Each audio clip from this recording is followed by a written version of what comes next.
We're going to open the Town Council meeting of May 21st, 2012 with a moment of silent meditation and a salute to the flag.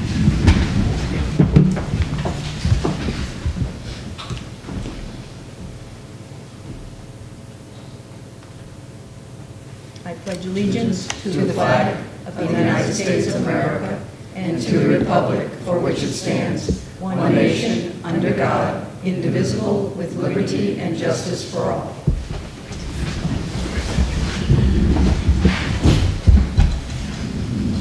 First up tonight is a tree warden appointment, which we've been long awaiting. And I'll kick it over to the manager. Phil? Thank you.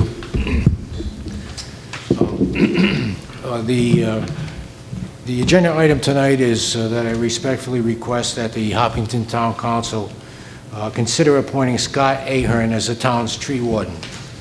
As the Town Council President mentioned, the Rhode Island State Law 214-2 requires all cities and towns in Rhode Island to have a tree warden.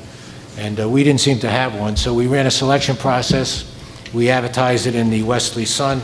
We had 3 applicants, and we interviewed each one of the 3 applicants, and we selected Scott Ahern as the best for the position. Scott is a certified arborist. He works for URI. He's a tree guy, and he's certainly very knowledgeable in his field, and we're very honored that he accepted the position. So we'd like to have him step forward and be appointed as the tree warden. You need a motion, don't we? No. I'll make a motion to appoint Scotty Ahern as the town's tree warden in Hopkinton. All in favor? Aye. Aye.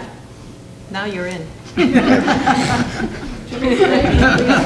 you, Scott E. Ahern, personally appearing before me, do you solemnly swear that you will be true and faithful to the state and support the laws and constitution thereof, and the Constitution of the United States, and that you will well and truly execute the office of tree warden for the ensuing 8 months until another be engaged in your room or your legally discharged therefrom?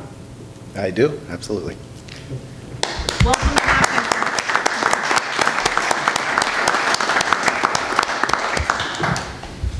Thank you. Next up is a hearing, and tonight we can hopefully make a decision on the National Grid substation and where it's going to go and what any terms are going to be about it. Tom, I understand you have a motion to make? Yeah. I move that we approve the terms of the proposed settlement agreement with National Grid, which will allow the proposed substation to be sited at the Cook property on Ashway Road, Plat 2, Lot 38, subject to the conditions stated in the settlement agreement. Is there a second? Second. All right, before we get into the discussion, I'll read the proposed settlement agreement. Number 1, Hopkinton will allow National Grid to construct a 115 kilowatt substation, referred to from now on in this document as the substation, on the Cook site, Ashway Road, Plat 2, Lot 38, also known in this document as the property, subject to the following conditions. A, National Grid will use reasonable effort to locate the substation toward the rear of the property away from Ashway Road. B, National Grid will locate the substation so as to maintain a setback of at least 50 feet between the substation fence and the property along the sides and rear of the property. C, National Grid will use reasonable efforts to minimize the clearing of trees on the site in connection with the construction of the substation, although vegetation will have to be cleared to construct transmission tap lines between the substation and the existing 115 kilowatt transmission line, that also known as the 1870 line. Or I don't know if that's one, how do you do it? Do you call it 1870? Is that what you call it? Okay. D, National Grid shall consult with the planning board, the Hopkinton Planning Board, the town planner, and the abutters to the property on the design of screening for the substation. E, the substation will have lighting that is illuminated only when personnel are working at the substation. For instance, it will not be lighted 24/7. F, National Grid shall provide periodic updates to the Hopkinton Town Manager as to the progress on design, engineering, permitting, construction of the substation.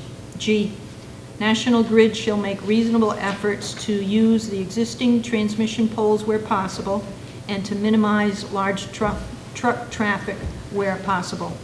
H, the footprint of the substation itself within the fencing shall be no greater than approximately 1 acre. Number 2, after the substation is in service, National Grid shall retire the Ashway substation located on Oak Street in Hopkinton and the Hope Valley substation located on Main Street in Hope Valley. As part of the retirement of the Ashway and Hope Valley substations, National Grid shall remove the existing equipment on each site. Number 4, Hopkinton will cooperate with National Grid to facilitate National Grid securing the permit, licenses, and other approvals required for the substation. Number 5, Hopkinton and National Grid shall submit a consent order to the Rhode Island Public Utilities Commission, the PUC, pursuant to which the PUC shall invalidate Hopkinton's July 2009 zoning amendment as applied to the property, allow construction of the substation on the property, and adopt the terms of the parties' settlement agreement to be entered as an interim order in PUC docket number 4076. In the event that an appeal of or other challenge to the settlement agreement is filed, or National Grid is unable to obtain all permits or approvals required to construct the substation at the property, National Grid shall have the option to nullify and void the settlement agreement upon 7 days written advance notice to Hopkinton. 7, in the event the settlement agreement is rendered null and void by paragraph 6 above, National Grid may resume the proceedings before the PUC in docket number 4076. Number 8, if the settlement agreement is not otherwise rendered null and void, according to its terms, upon completion of the construction of the substation on the property and fulfillment of the terms of the settlement agreement, the parties shall request that the PUC enter a final order dismissing the case. Now, we'll kick it to a discussion. You want to, Scott? Okay, the only thing I have to say is I support this. I think this is a more desirable site than the River Road location that was previously planned. The only concern I think I would have, or any person, is to make sure that the requirements of the agreement is fulfilled, like, you know, trees and things like that, and things of that. I would imagine our building and zoning official can follow and make sure that those aspects are complied with. And that's the only concern, I think, to protect the interests of the town of Hopkinton.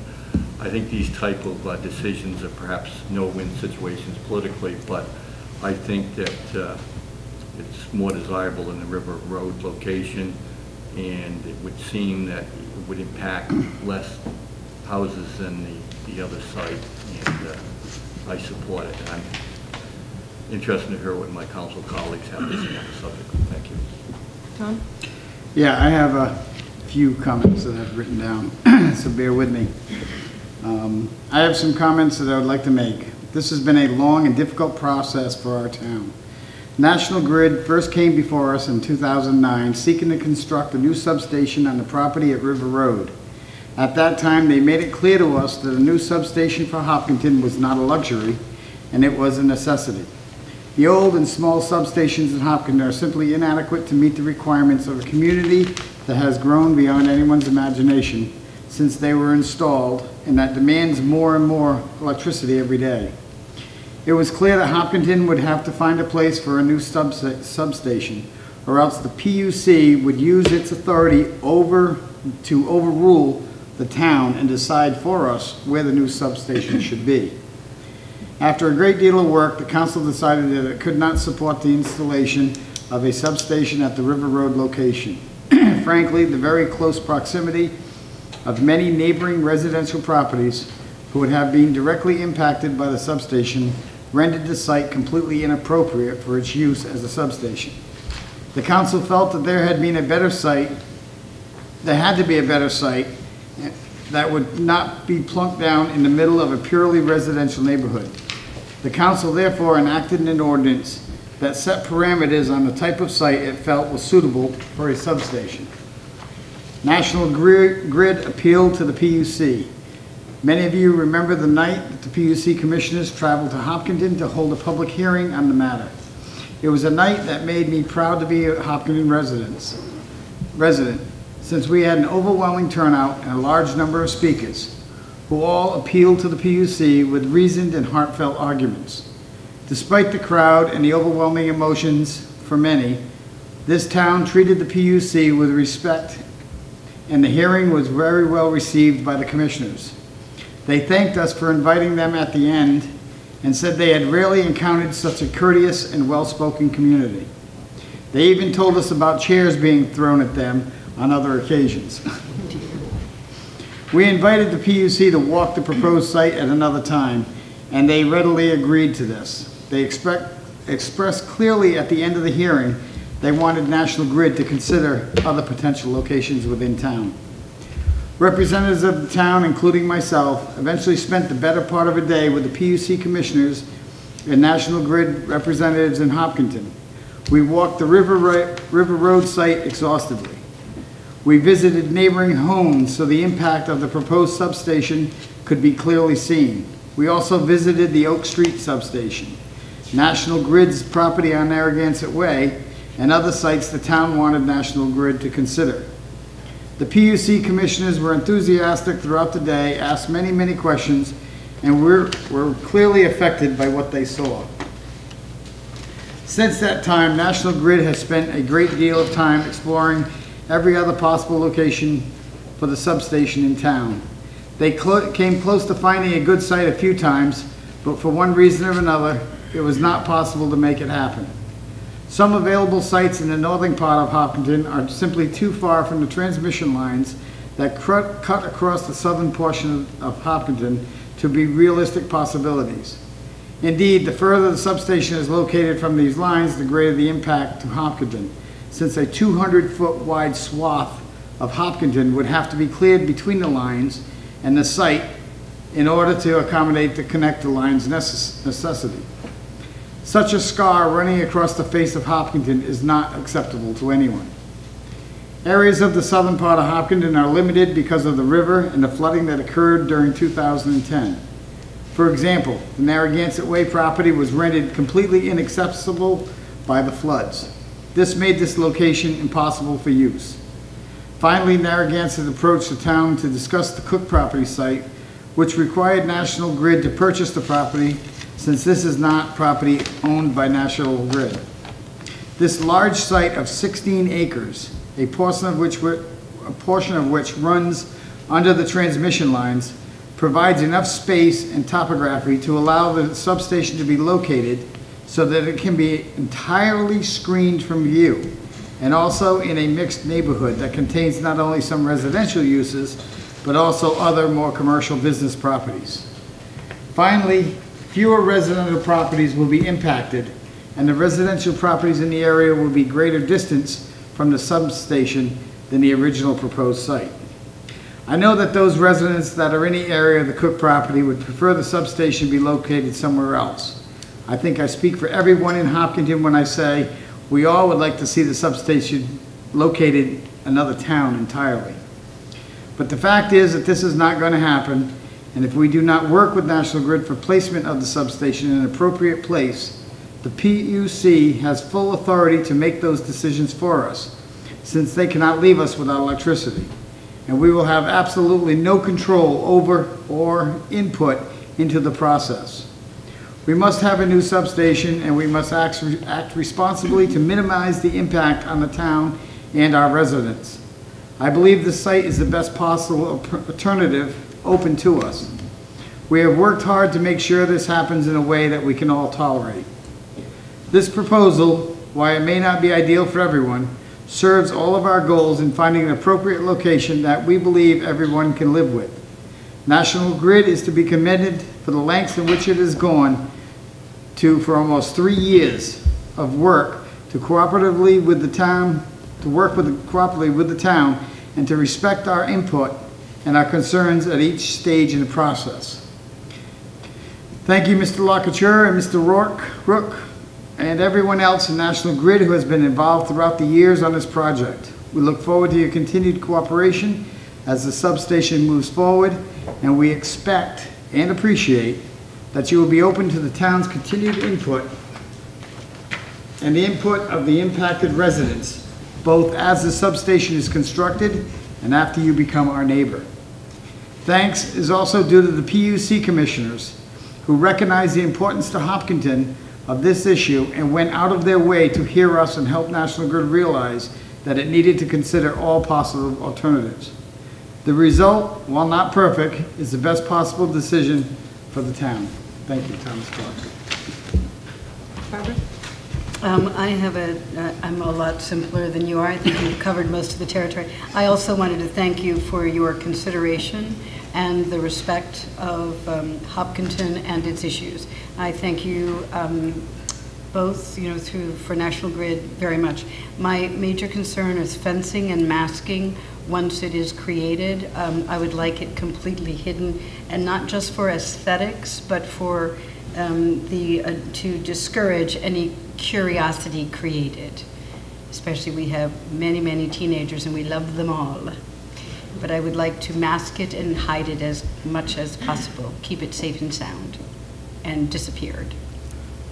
Thanks. Frank? Yeah, Tommy said most of everything, I think, but... I've been dealing with this yeah, I know. since the very It's beginning. an exception, so... No, I just wanted to Names. thank National Grid also, and I think it's a far superior site than the River Road property prior, and I'm looking forward to having some more energy so we don't have any outages in the future.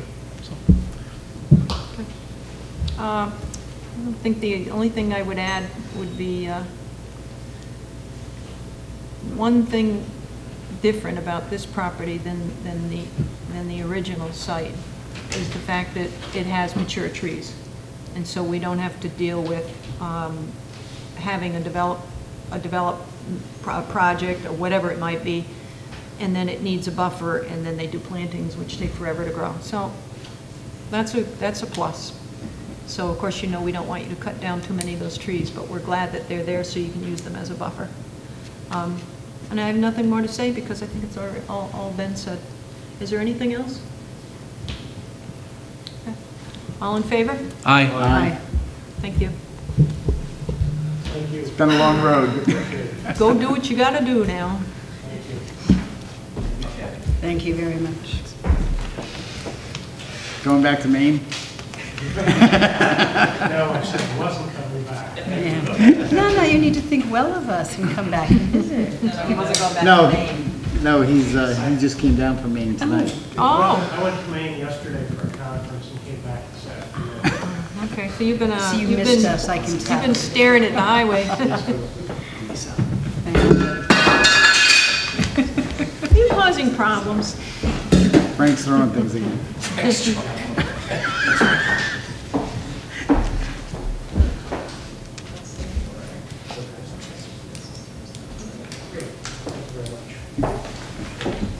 Good night. Thank you. Lisa, are you all set with number H? You got that wording on H? Okay, thanks. Here, why don't you look at that and get the wording out of that? Oh, yeah, she would want that also. Okay, all right. Okay, next thing. All right, next up, is there a motion to sit? So moved. As a licensing board. So moved. Is there a Second. second? All in favor? Aye. All right, up next is a special event permit filed by Ashway Pack, specifically in care of Nathan Mitkowski in Ashway for family campout scheduled at 1:00 p.m. on June 9th through 10 a.m. on June 10th. It'll be conducted at the Crandall Field, and it's sponsored by the Hopkinton Rec Department, the Ashway Fire Department, and the Ashway Ambulance Corporation. We don't usually require that the rec department be here for this, so I don't think there's anybody. But Oh, Amy's okay, here. great, I'm glad you're here. Okay, thank you. Would you like to come up to the microphone, because I'm sure there's going to be a question or two from the council. If you could give us your name for the record. Amy Collins. And what town do you live in? Hopkinton. Hopkinton, okay. Are there any questions for her at all? No, this is the same camp out that they've been doing for years. Right. I think it's a great idea. Cub Scouts. Oh, Cub Scouts. It's Cub Scouts, so Yeah, it's, I think it's a marvelous idea. I'm glad you're doing it. I'm glad it's still going on, and I'm glad people are happy with it. yeah, we've had a few years where we haven't, so keep it local and simple. And Oh, I do have a question. Why can't you grill hamburgers or something? You can't, you said there would be no cooking at all? Well, actually, we would like to grill hamburgers and hot dogs. Yeah. We're just going to bring 2 gas grills and do that. Good. Yeah. I was reading it, and it said no cooking, and I'm going, how do you make hamburgers and hot dogs? It's a camp out. Well, that's the fun part of it, yeah. Right, oh, okay, Yeah. good. Thank you, that made me happier. Okay. That was Yeah, actually we're going to my feed them. Yeah. Yes. You can drop by, Barbara. Yes, feel free, please. Oh, good. Can I bring the baked beans? We try to shy away from that when we're camping in tents. Never Didn't thought think of of that. that? Never went camping with the boys, huh? No, I'm definitely not on the camping side. Okay. I have no problems with that, that's great. Okay. Is there a I make a motion to grant the special event permit filed by Ashroyd Pac 1 and be So- granted for the dates And requested. there's also a request for waivers. And the waivers be granted Okay. as requested. Second. Any more discussion? All I in just- favor? Oh, go ahead. Just want to say thanks for your support of the youth in the community. You're welcome, thank you. All in favor? Aye. Aye. Have fun. All right, I thank hope it you. doesn't rain. I hope not.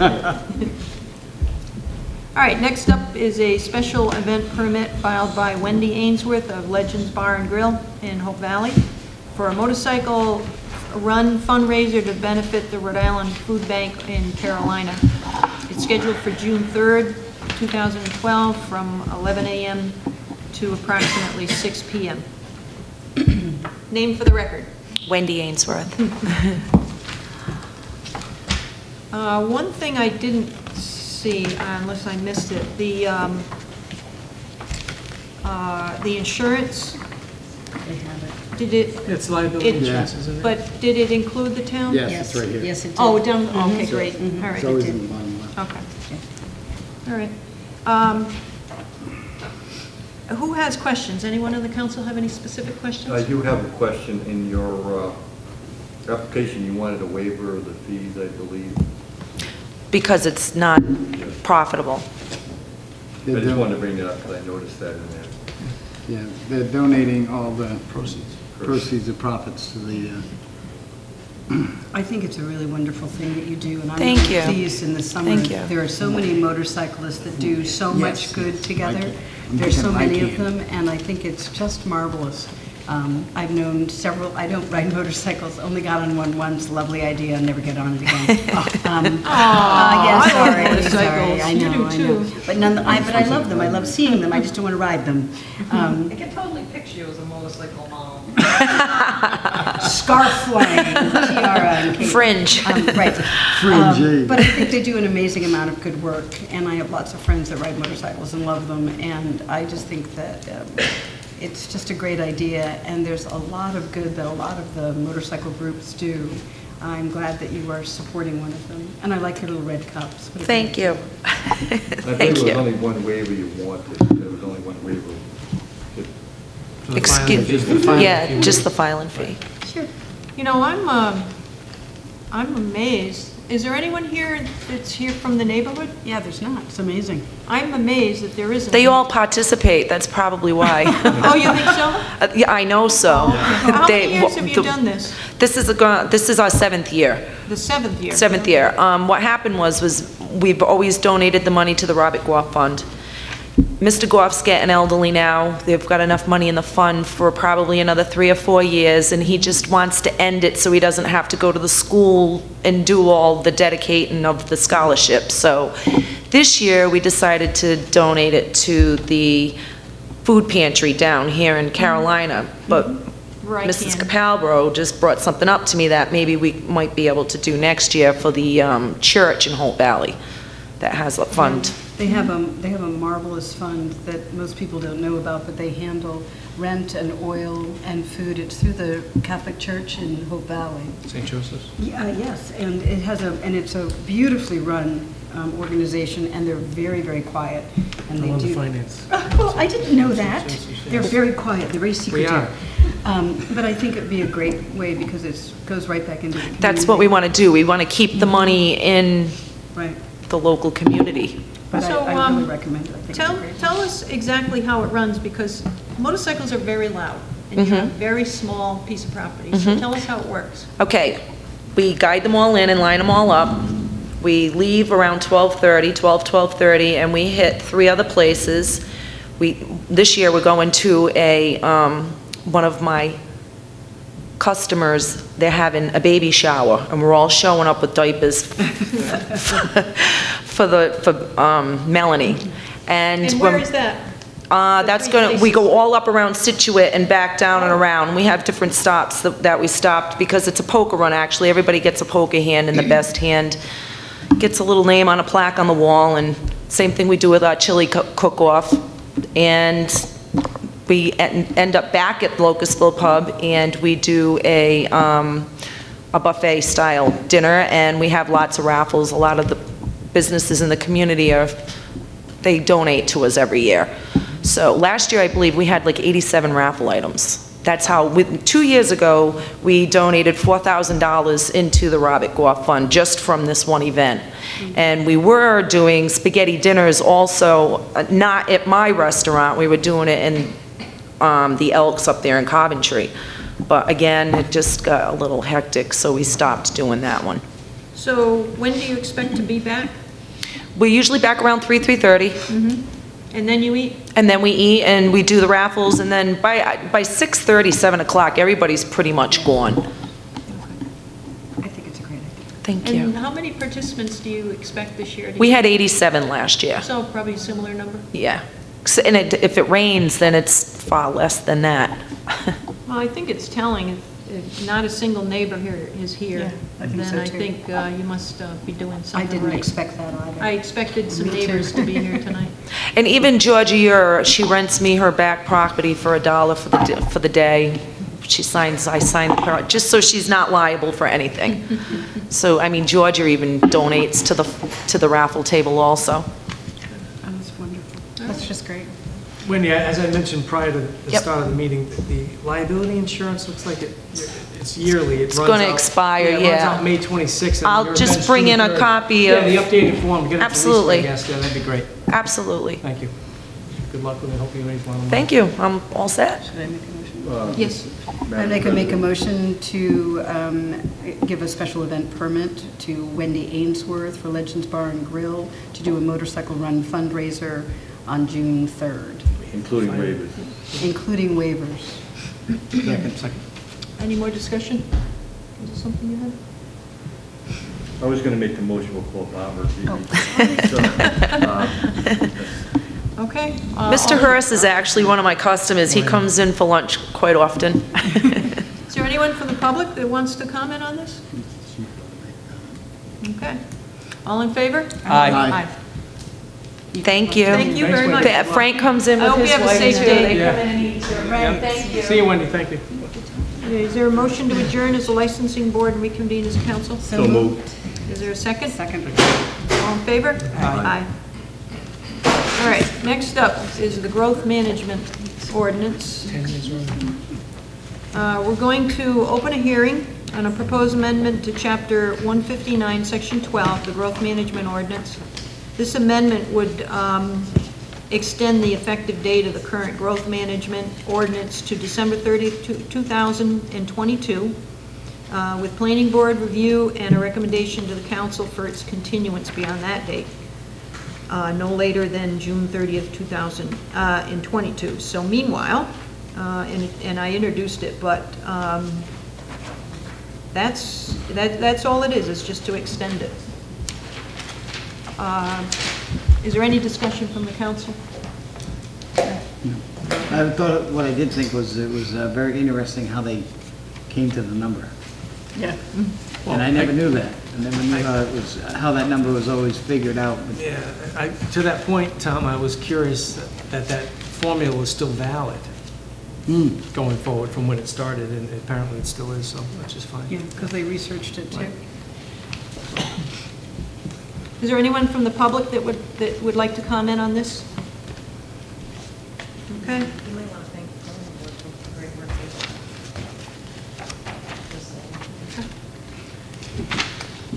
done. Any more discussion? All right, we'll just thank the planning board for getting to this right away, because it is important, and obviously they agree. So we appreciate their swift decision on this. Motion to close the hearing and set date to consider adoption of the ordinance. Is there a second? Second. Date? You're beating me, Frank. Sorry. Did you want this on your very next agenda? I think that would be, yeah, because it's simple enough. June 4th? Okay. Any other discussion? All in favor? Aye.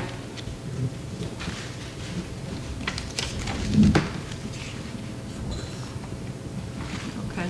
The next up on the agenda is the consent agenda, and we're going to pull May 9th minutes. Is there anything else to pull? I like to pull setting June 19th as the second town council meeting in June to allow attendance at the June 18th, 2012 Charahoe graduation. And You want Why are you to pulling? pull it? Yeah, I'm going to do it with an explanation. So. That's I'm going fine. to pull May 1st.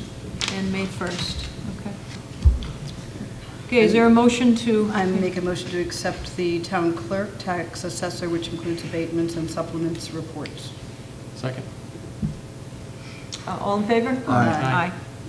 All right, May 9th is just to note that there was a page missing, the last page, and Lisa provided a copy to everybody. Okay. Is there a motion to accept, unless there was anything else? Was there anything else? I discovered it this afternoon, and I Yes. called her, and she gave me the copy, so I came up. Is there a motion to approve the special town council meetings minutes of May 9th? Yes, I'm so moved. Is there a Second. second? All in favor? Aye. All right, next up. May 1st? Yep. May 1st, page 5.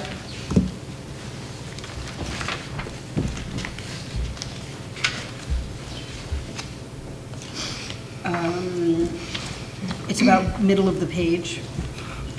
She stated Hopkinton was inland and rural, nothing was being done for the inland communities. She did not feel to be on the same page as they were because she thought they needed to find a way to help. Nothing there. And a very simple one on page 7, plumbing is missing a B. This will be first. May 1st. May Yeah, 1st it's like, I don't know, Page 7. 7 down. Building, zoning, electrical, and plumbing is just missing a B. That's all. Anything else for those minutes? Is there a motion to accept the town council minutes, or the FTA minutes of May 1st? So moved. Second. All in favor? Aye. Aye. Next up, June 19th. Yes, I just pulled these, when we got the email, when we got a letter inviting us to Charahoe graduation, I did note that we met, our council met, and I emailed the superintendent, and sometimes when people respond to my Yahoo account, it kicks back. I just wanted to make a note that despite the criticism that the town of Hopkinton gets... Wait a minute. We're just setting a date for a meeting. No, but I just want to make an observation about it. Stick to the, Well, please, stick to the. we don't want to get into Charahoe stuff. If you need an agenda item, we can do that, but all this is just to set June 19th as a second council meeting, because we all wanted to be able to go to the graduation, so. I just wanted to make an observation. The council valued it enough to change their meeting night, that's all. Well- Madam President, I move that we adopt the change in the meeting days. Second. All in favor? Aye. Thank you. Let's see. Public forum. And Mr. Kenyon, I just wanted to let you know that we already did the National Grid, in case you were here for that. I just wanted to let you know. I didn't want you to think we were going to come to it eventually. Is there anyone from the public that wishes to speak at the public forum? Okay. Council President's report. The Senate Bill 2616 and the companion House Bill that is known as the Dry Lands Bill. The last anything we've heard from it was when it was last week. Mary Mimi Carlson attended the Planning Association. What is the, oh, Jim, what's the name of the Planners Association group? Is that their statewide? Is it the Planners Association? Is that their official title? Rhode Island Association of Planners. Oh, I knew it was something a little different. Okay. Well, she met with them in the morning, and then that afternoon they had the House hearing, and she provided her testimony as she did before in the packet of information that we've all seen. And she did note that when she did testify that in reference to this, and they refer to it as the Sub-A bill, the committee itself that was hearing this had not yet seen the Sub-A, so they were not happy, which was, I don't know, it sounded good to me.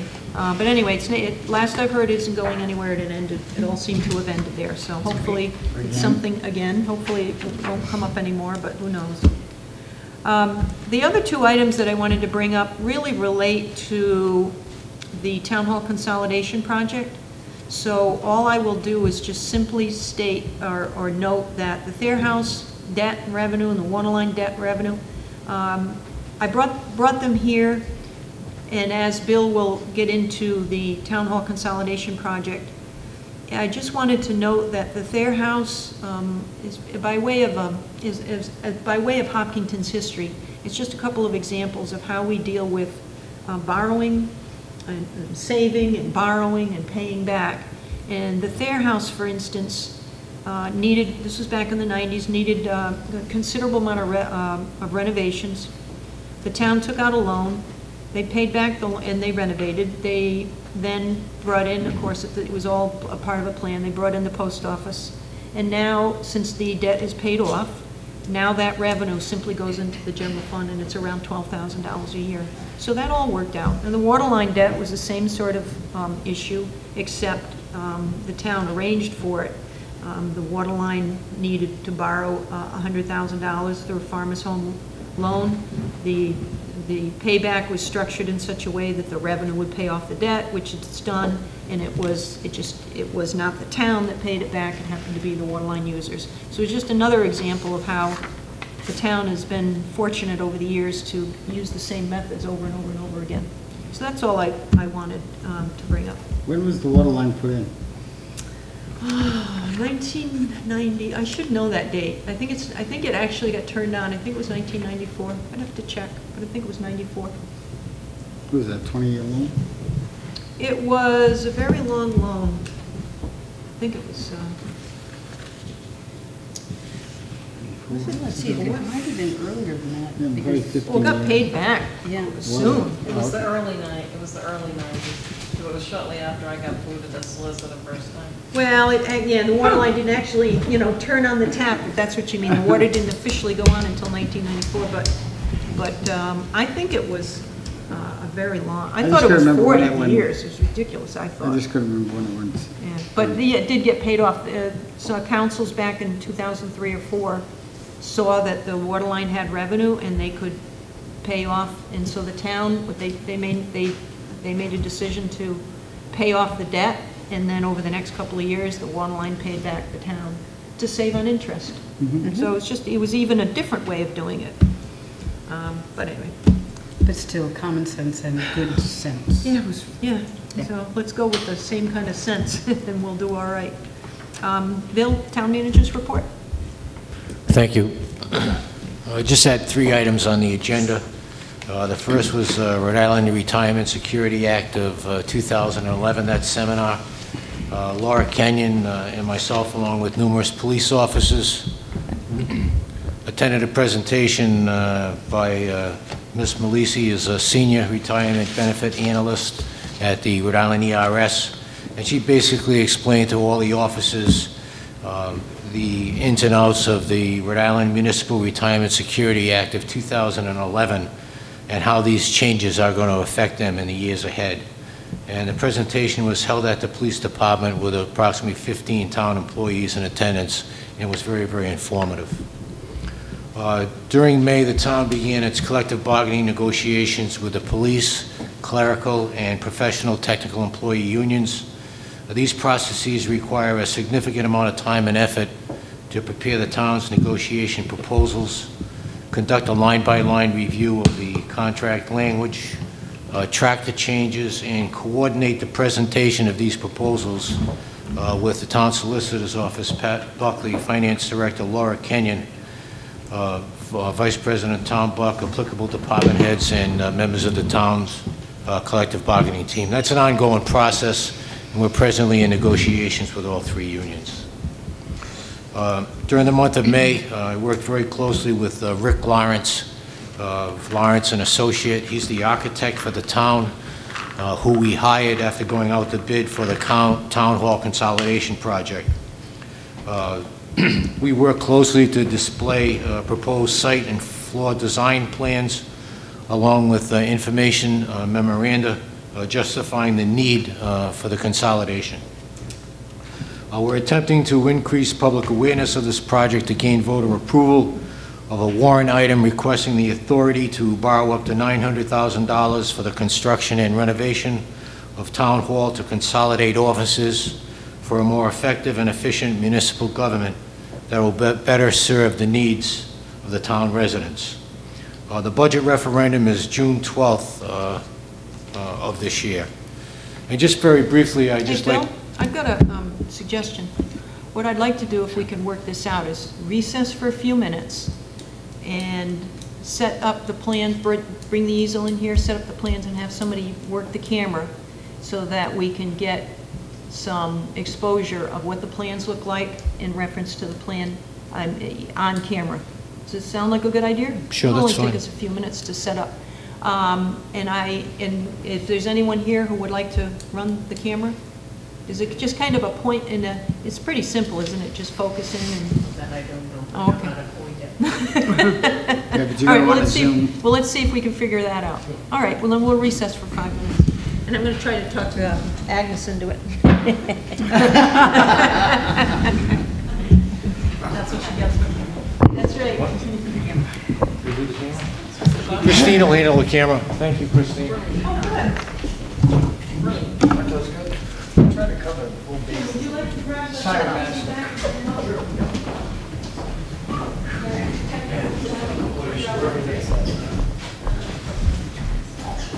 It's on right now.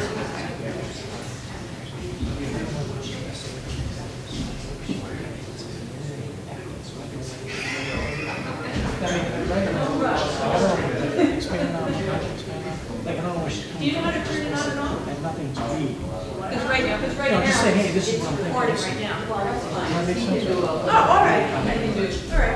Yeah, don't have to worry about that. Yeah, somewhere around there. That should be enough.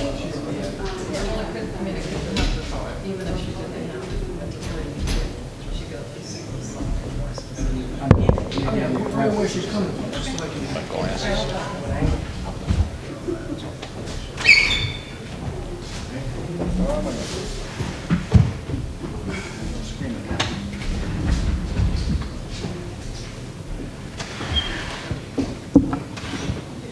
She's working on it.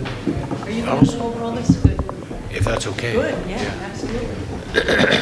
Do you mind if I use this? I'll stay No, over you do here. whatever. Jim, why don't you stay right there? Just in case stuff like that happens.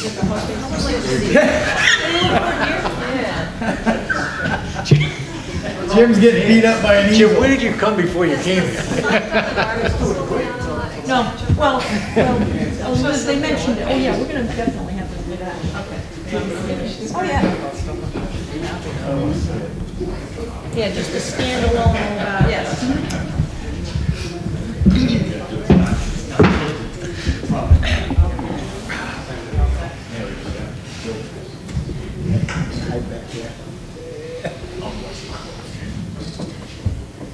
Let us know when you're ready, Chris.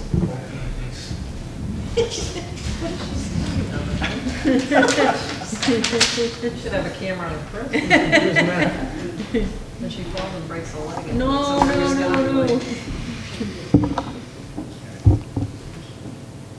The frame is just the poster. You don't That's want to good. listen to that, right? Oh, yeah, as long as we Frame is can, the poster. that's fine, yeah.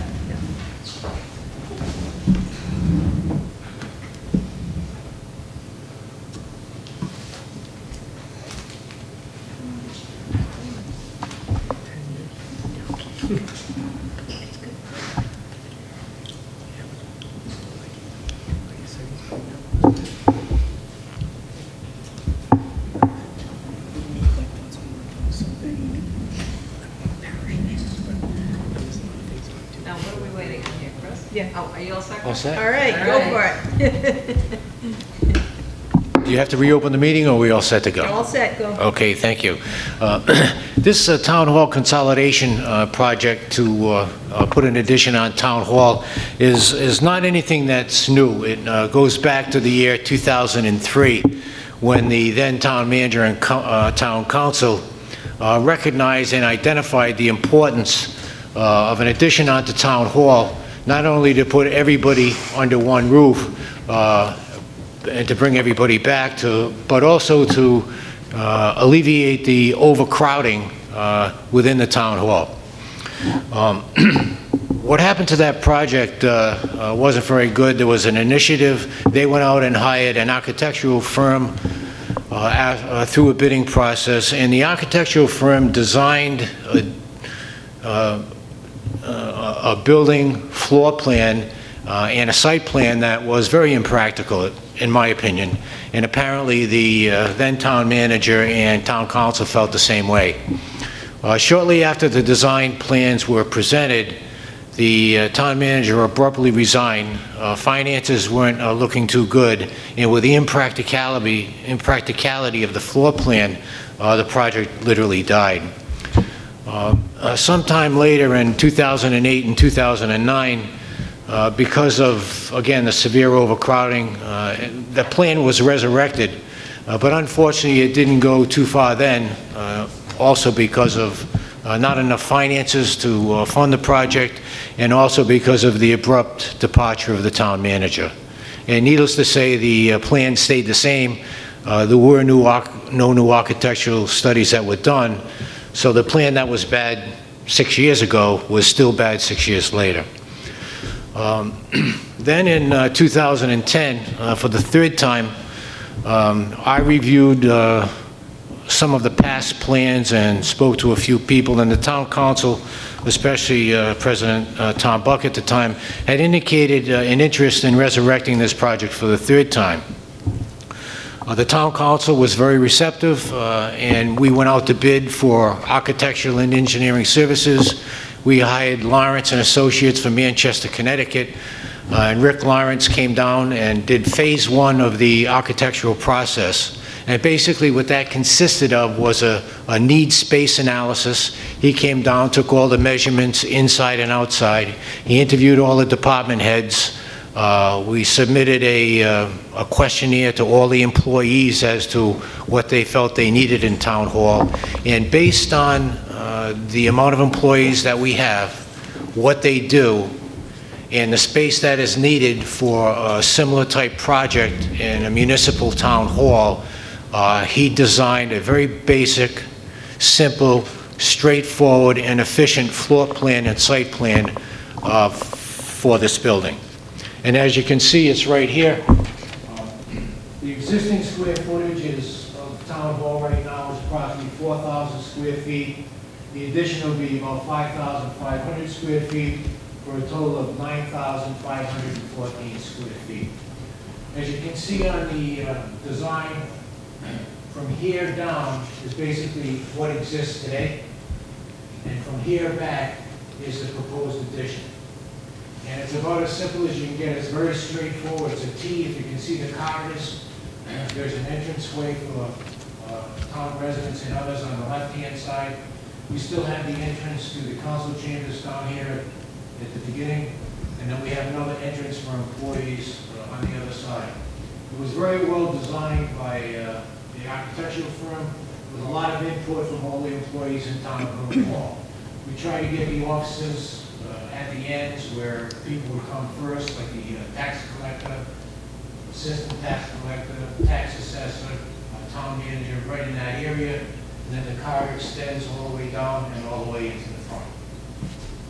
So we thought you did a very nice job in designing the floor plan for the proposed addition of Town Hall.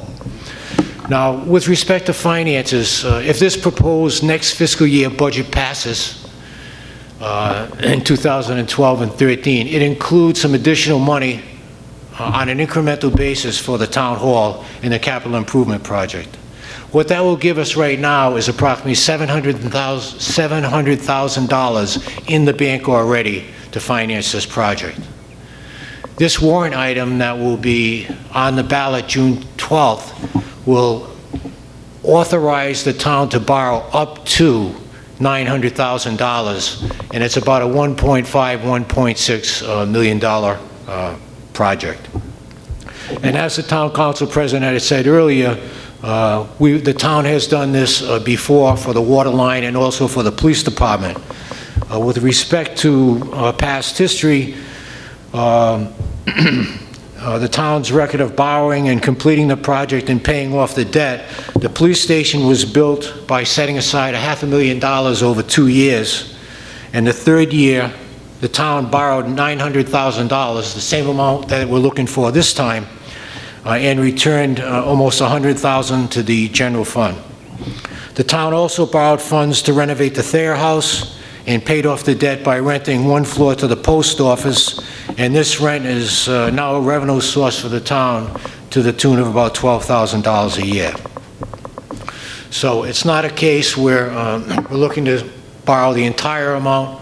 We're only looking to finance a little more than half, and it's a project that we just didn't whip up overnight. It's been ongoing for the last 9 or 10 years.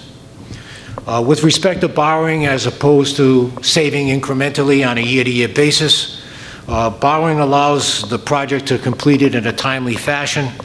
If we had to set aside like $100,000 every year, by the time we went to build, that the costs to build and the cost to borrow in order to build would greatly exceed the amount that it's going to cost now for us to borrow the money. Our town employees are currently scattered throughout the town. As you're probably well aware, we have a very decentralized form of town government, which is not a good way to run business. Instead of having everybody centralized under one roof, we have myself in the Crandall House on the 2nd floor, and the building is not handicapped accessible. It's really a 2nd floor bedroom, and it's only there temporarily. We don't really know how long we're going to be there. In addition to that, we have finance and planning in the Thayer House, and perhaps in the very near future we might have to do some extensive renovation if we're going to stay in that area. We have the Building and Zoning Office over in Department of Public Works. We have the IT department head and the tax assessor in these small offices, which is really town council property. And we have temporary offices in the back for the tax assessor and the assistant the tax collector and the assistant tax collector. So as you can see, there is really a dire need for office space in Town Hall for the town employees so that they can conduct town business in a very effective and efficient manner. So finally, after numerous meetings with the town council and the town hall consolidation committee that we formed in order to facilitate this process, the architect, the town employees, and everybody else, we all agree that borrowing the money is a very practical, sensible alternative given the economic conditions that exist. And the consolidation of town offices is not only good for the town, but it's much better for the town residents, so they can come to one place under one roof to conduct their business. Bill, before you finish, maybe you could talk a little about what the building's going to look like. And it's going to be one floor, that sort of thing. Sure. As you can see on the design of the building, this is that was the floor plan. This is the site plan. It's going to be one floor. It would have been much too expensive to put on a second floor. And it's going to be handicap accessible from two specific sides. It's going to house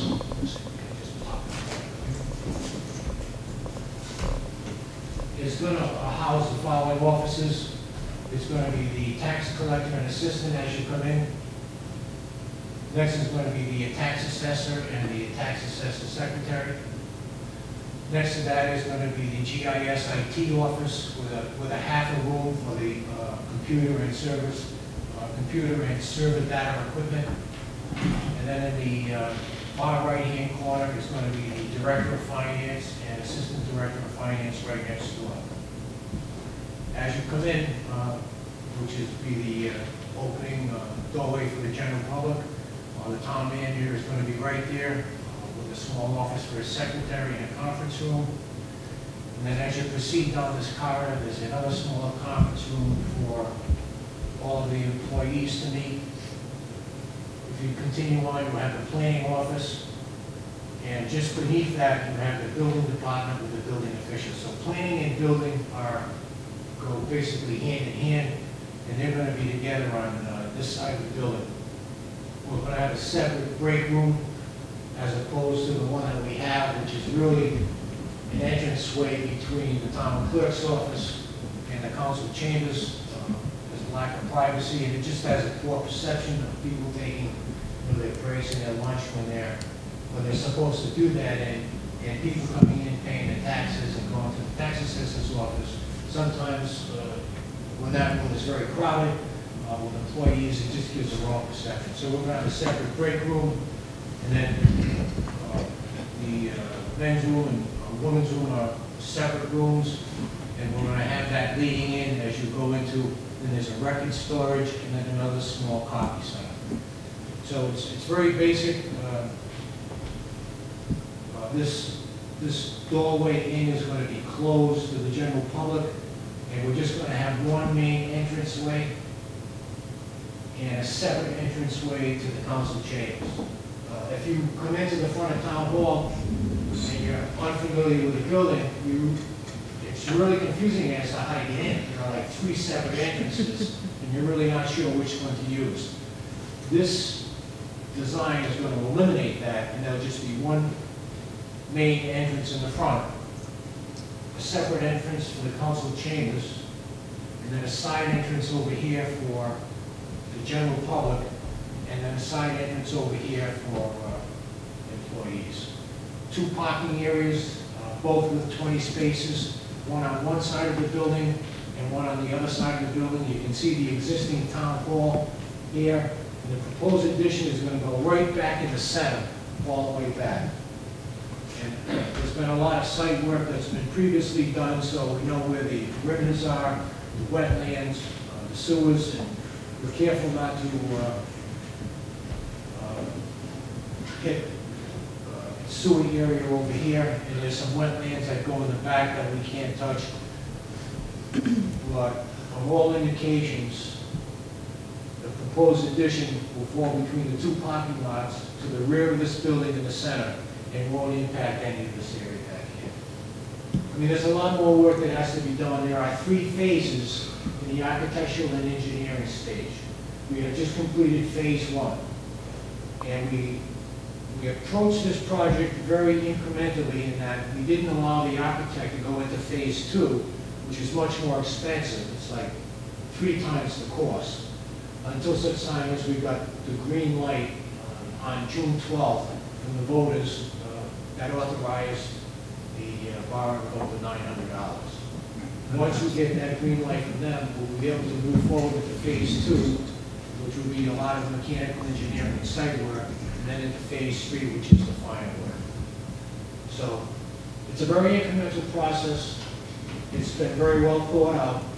We're just taking it one step at a time, but we know the direction that we want to go into, and the project is very feasible. It just depends on whether or not we're going to get the financing to do it. Thank you, Bill. I'll entertain any questions if you have any. Yes, sir. There's a tree warden's office in there.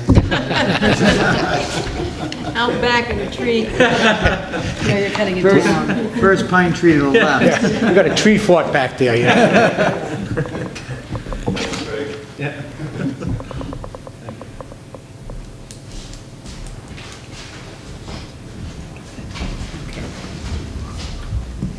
I think what I want to highlight is that the financing specifically, the voters have already approved this project by authorizing the savings of money year after year. And this is the third year of savings. But the reason we could continue to save and save, but we know that we have some problems with the buildings we have. Obviously, the manager's gone over all that, and he has a temporary office. So we could continue to save, but the bottom line is, because the interest rates are so low, we can actually borrow the money now, move forward with the project, and build it over the next 18 months to 2 years. And it will actually cost less money, simply because we know that in 8 to 10 years, interest rates by then are going to be higher. And of course, the project would end up costing more. So mathematically, we can actually borrow the money with the low interest rate, and it will cost us less money than if we built in 8 or 10 years from now. So that's the unusual circumstance for financing. But it makes sense to do it now. So. I'd like to comment. I think that there is a political reality, and as probably the most politically conscious member of the council, I would imagine, or being accused of. I think it's very important that the council stress the importance of the building plan and the issues dealing with that. Also, the handicapped accessible dimension, I know the Thayer House and other issues. I believe that we should, as a council, maybe put it on our June agenda to stress the importance of the budget and this proposal.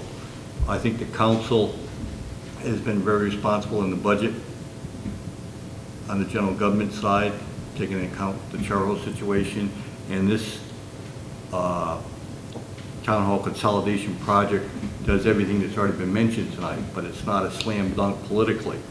So I do plead guilty of looking at things from a political dimension, and I think you have to look at things from a practical dimension. But rejecting this building proposal for imagined tax relief long-term would not seem to make sense because of the way the interest rates are now. So I hope the voters in Hopkins will join me in voting for the town hall consolidation project. Thank you. Any other comments? Is there anyone in the public that has any questions? All right. Thank you, Bill. Good job. Next up is new business. Oh, no, excuse me, old business. I want to skip over that. We've heard back from the planning board, and the only problems they have are the June meetings. So we could meet with them. I would recommend July 9th and then July 23rd, and that would give us and the planning board enough time in between, especially if we make any changes at all, to update any information we make, and we're going to need at least those 2 meetings. So does that sound good? Well, I have a family reunion, a multi-day reunion, and I am involved. Well, I haven't been actively involved, but I am supposedly an officer of that association. July 23rd, is that a Thursday? These are dates that we had previously picked. The 23rd is a Monday. The 9th and the 23rd are Mondays. I'm fine with it. I won't object to it, not if but there's a question about my absences. I know we all have to be flexible, and there's some places that we really have to be, and I only have like 2 that I will have to be in June, and the other I prefer, 2 other dates I prefer to avoid if necessary, but those dates haven't been brought up, so. I have a question. If we're meeting on July 9th and then on the 23rd, the planning board hasn't met. They meet before July 9th and after July 30th. So, Jim, are they doing a special meeting to join us? Is this a special planning board? So the planning board will join us the 9th and the 23rd, and those are just special meetings separate from their own. My only concern is they don't have any chance themselves to talk together without our presence. Well, they've done their, well, from my understanding is they've done their work, they passed it on to us, and now we need a workshop. They've asked specifically to work as a workshop with us. Right. If there's something else they need to do, that's their business. Well, no, my concern is that if you have a meeting on July 9th, you might make changes that then they want to talk about and then bring back to us. And that's fine if they want to do that. But they meet on the first Wednesday of the month, which would give them their first. They'll be before the 9th and after the 30th. So the 9th and the 23rd, as far as you know, Jim, should be fine. It won't make any difference. Fine. Okay, so in your packet, under new business, old business, there was a list of all the dates that we picked, 14, 25. I expect that we'll keep all of those available as workshop dates because there's other matters we need to. What are the dates in June? It's in your packet under old business. June 14 and 25, July Go to new 9, business 12, and back up 23, 2 30. pages. So make sure you keep that page because we're going to be having meetings on all of those dates. Okay, so Lisa, you'll let them know? Or- What day? All right. New business. Discuss, consider resolution of support of the 2012 local farm, open space, and recreation bond referendum. So moved. So you're moving what? Well, we should move the resolution, right? In favor? I thought we're discussing. Well, let me make a... I would draw my motion and we could talk about how to... Okay, what I was going to suggest is that I read it to you, and the motion, as you know, Marilyn Grant, as president or chairman, sent along a proposed resolution, and I made some changes here and there, whether it was commas or whatever, but I made some changes, and You're going to read the I'm whole going to thing? I'm try to be really fast, and I'll read it to you, so then, but please But I've go... read it. Please go along with me so that you can see the changes that I've made. We can either do this right now, or we can put it off to another meeting. If you want, it can get typed up, but I could read it to you with the changes. Do you want me to do This that? one's dated May 7th, is that the one you want to read? The May 7th one. Okay. See, the problem with legislation is you don't know when Yeah. they're going to vote on it upstate. All right. I can tell you right now, I can read the whole thing, or I can get right down to the changes. The first 4 paragraphs are fine. Okay. All right.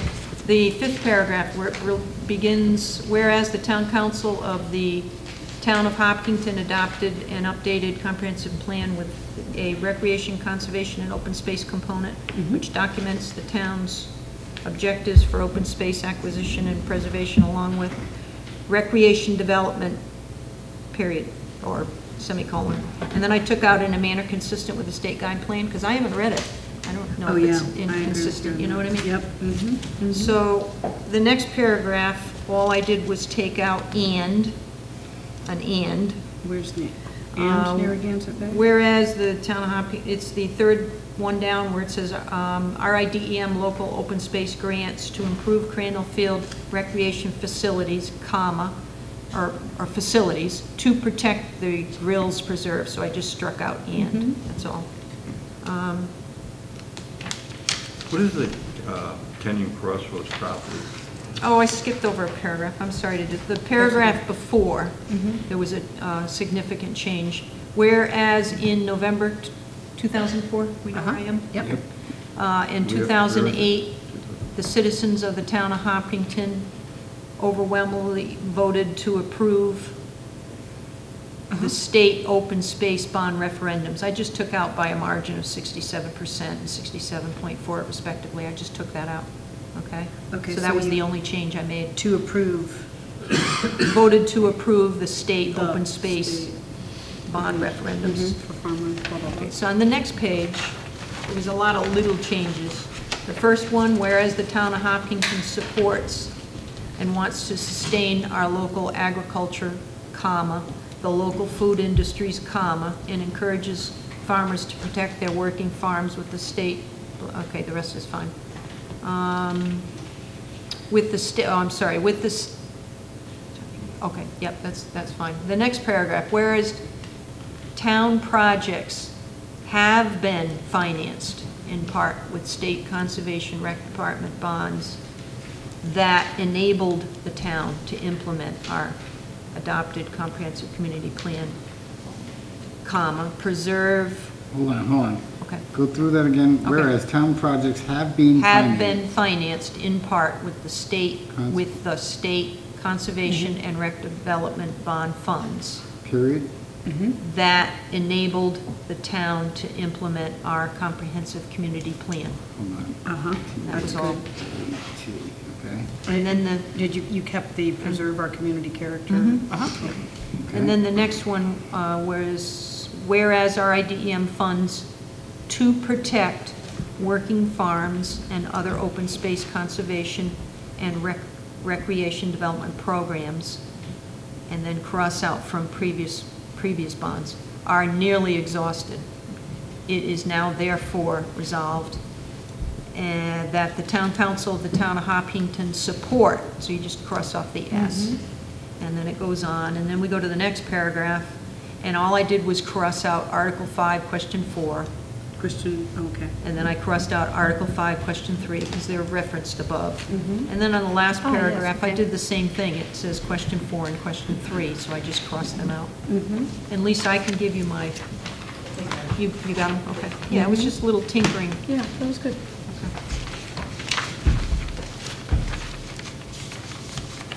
So, is there any more comments?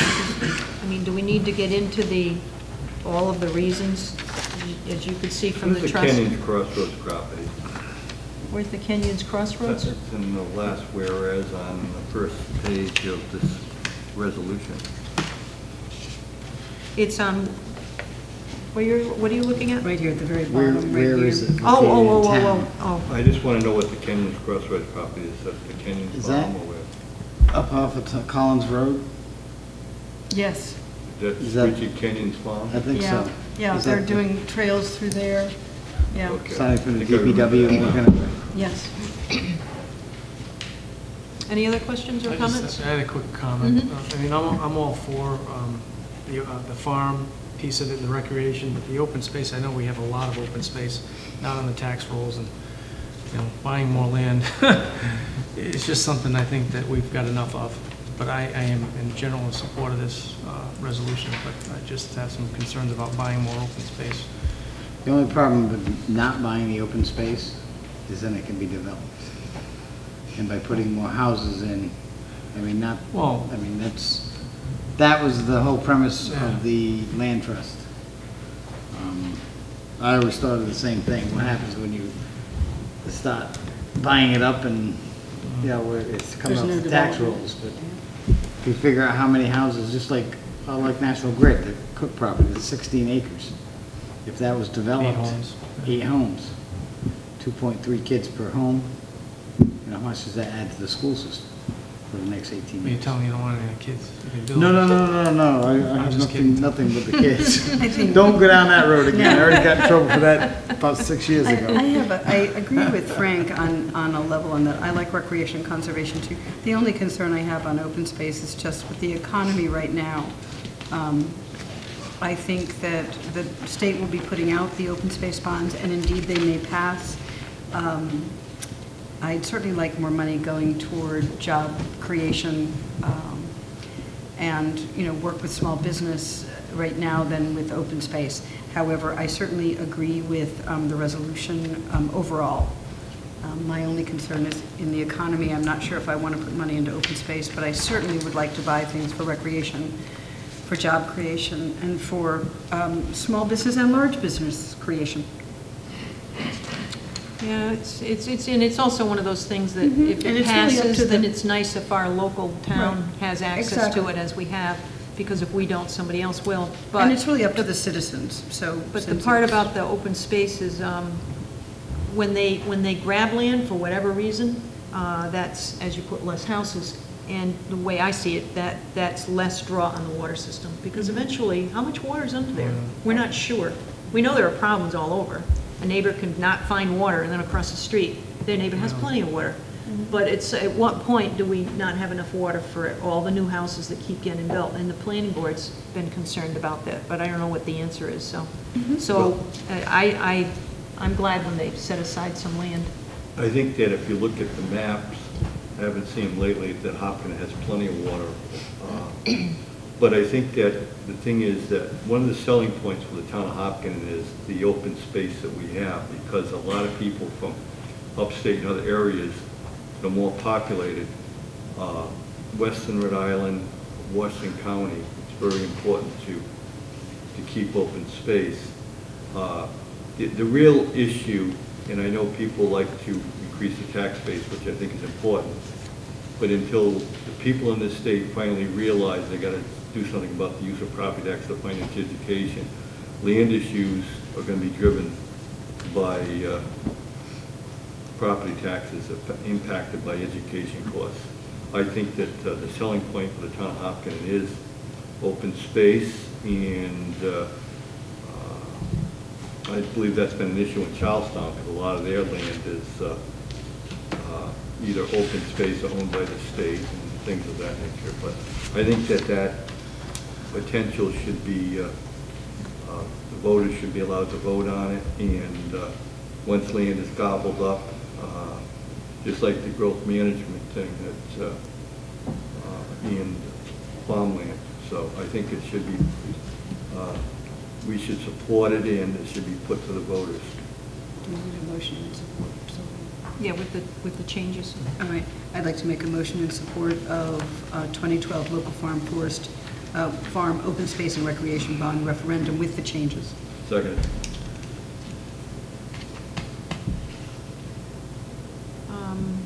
And of course, the motion, you meant to include the changes to the resolution. I did, That's I obvious, said, and the right? changes to the resolution. Okay. Any more discussion? Who seconded it, did you? Yes. Okay, all in favor? Aye. All right, that one's down. Next. Chris, would you like to come up to the microphone? Hello. Perhaps you could tell us what's up. Sure. I'm asking you to consider adopting S 2928 for the town of Hopkinton. Attached, you'll see the resolution that was adopted by East Greenwich, and it just has to do with farm forest and open space, and it's to save some money on postage. So the way that it's written right now is that it's supposed to go out certified mail first, and then go regular mail if they don't respond. And so we just kind of want to flip that around, so it says, we'll send the first letter out regular mail, most everybody responds, and then we'll spend the extra money for the certified mail after. That's what it's all about, for all three, for farm, forest, and open space. I think it makes good sense. Yeah, sure does. What, 280 or so? Parcels in Yeah. open space in town, 283. 283. And what's a certified letter cost? 5 something, 5. $5.95? It is, with a return receipt is $5.75. A lot of So money. we would have a savings of $5.30 on each in the beginning, so estimated, the savings could be about almost $1,500 a year, so $1,499. It's right up our line. I agree. Every line item we... I'd like What to make happens a when- resolution in support of S 2928. I'll second that. Okay, the motion's been made and second. When you don't hear a response from somebody and they've been in the program a long time, do you end up contacting them? Yes. You do? You Yes. do track them down because maybe there's been they're in the hospital or something? We track them down, or they are removed from the program Right. if they don't respond by the deadlines. Okay.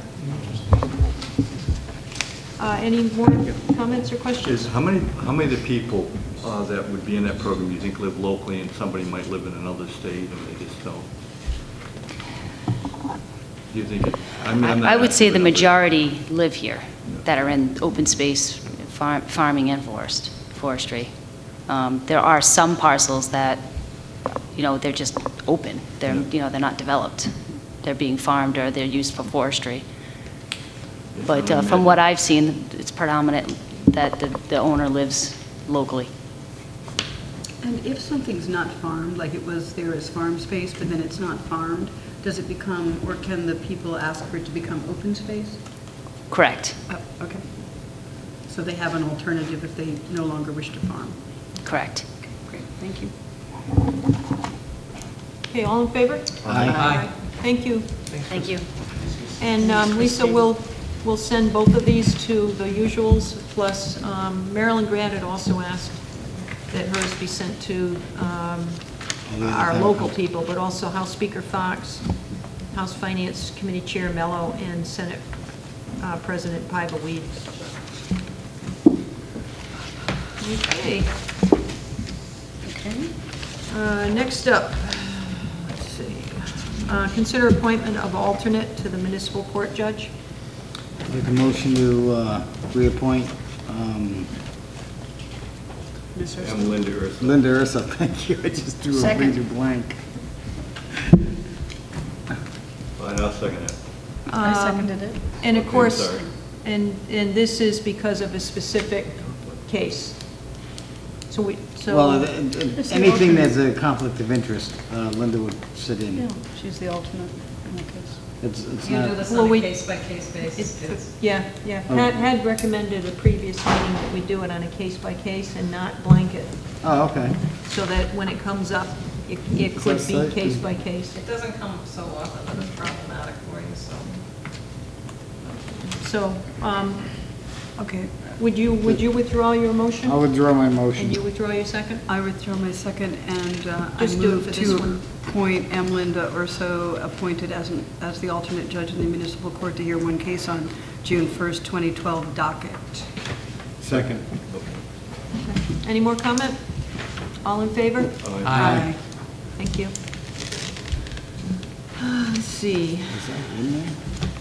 Oh, it's not in here, no. It was at a Oh, okay. previous council meeting. Okay, 'cause I was Well, like looking- I read- more than a year ago. It was way back. 'cause Read Lisa through it, and looked that's why I up. didn't see it. Oh, That's there why it I is. was- Oh, no, I believe you. I remember it now, but I was looking for it in this. That's why I made the motion the way I Yeah, did. how long ago was that, by the way? What year was it? April 5th, 2010. Okay, so it has been a while. Yeah. All right. So, next up is consider setting a hearing date for a proposed amendment to Chapter 134. Go ahead, Barbara. Barbara. Oh, we're just setting a hearing date. Do you want me to tell you what it's about? Yeah, actually tell folks what it's about. We're looking at an amendment to the Code of Ordinances, Chapter 134, Appendix A, zoning section signs. We're going to be looking at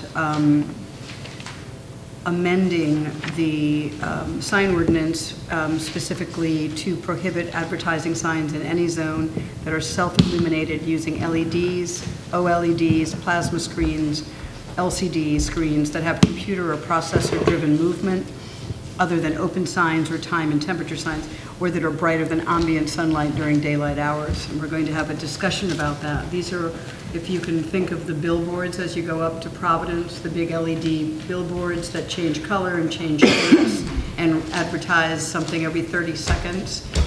You also have the LED signs now that will go for CVS's and Dunkin' Donuts and pharmacies. And these are all designed literally to be brighter than ambient sunlight, so it's like you have the sign on all day and all night.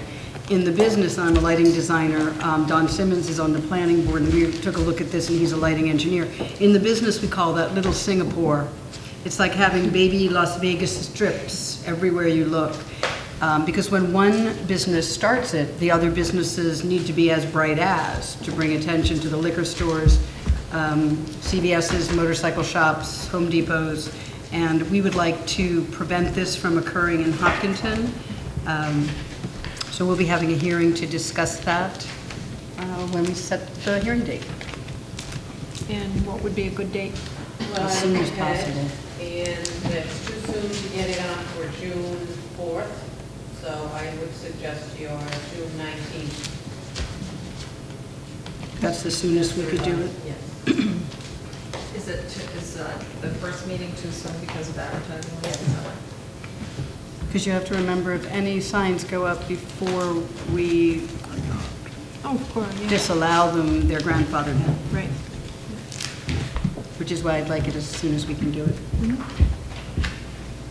Okay. Well, are we going to have, is the hearing going to be on, do we need a workshop ahead of time? or No, we just- can, It's a pretty simple matter. yeah, we're going to do the hearing, but then we have to wait a week or two for the vote. Well, I mean, the one council. One council, One council meeting, okay. to the next council meeting. Yeah, we moved forward on this because it was just one paragraph. It wasn't like it was pages of okay. ordinance changes. Yeah. Okay, so, all right, so we're all set. We don't need a motion for this. June 19th? June 19th, yep. All right, last up is the last public forum. Is there anyone wishing to speak at our last public forum?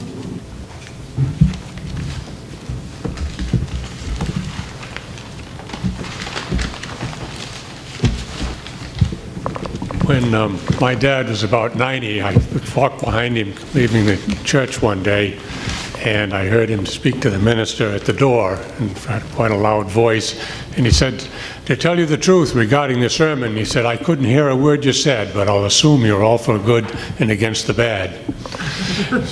So in a similar vein, I apologize that I was held up today, and I didn't hear your discussion regarding the National Grid issue, but I will assume you're all for the good. And in a more serious tone, I want to recognize, personally at least, and hopefully on behalf of a lot of people, that we recognize the weight of these decisions that are on the council when they have to deal with these matters, and it's been a long one. And we thank you very much for your leadership. Thank you, Mr. Thank you for Ms. coming. Kenyon. Is there anyone else who would like to speak? Is there a motion to adjourn? Madam President, Yes. I move that we adjourn in memory of the late Beatrice Kenda. Is there a Chair second? Alton? Second. All in favor? Aye. Thank you.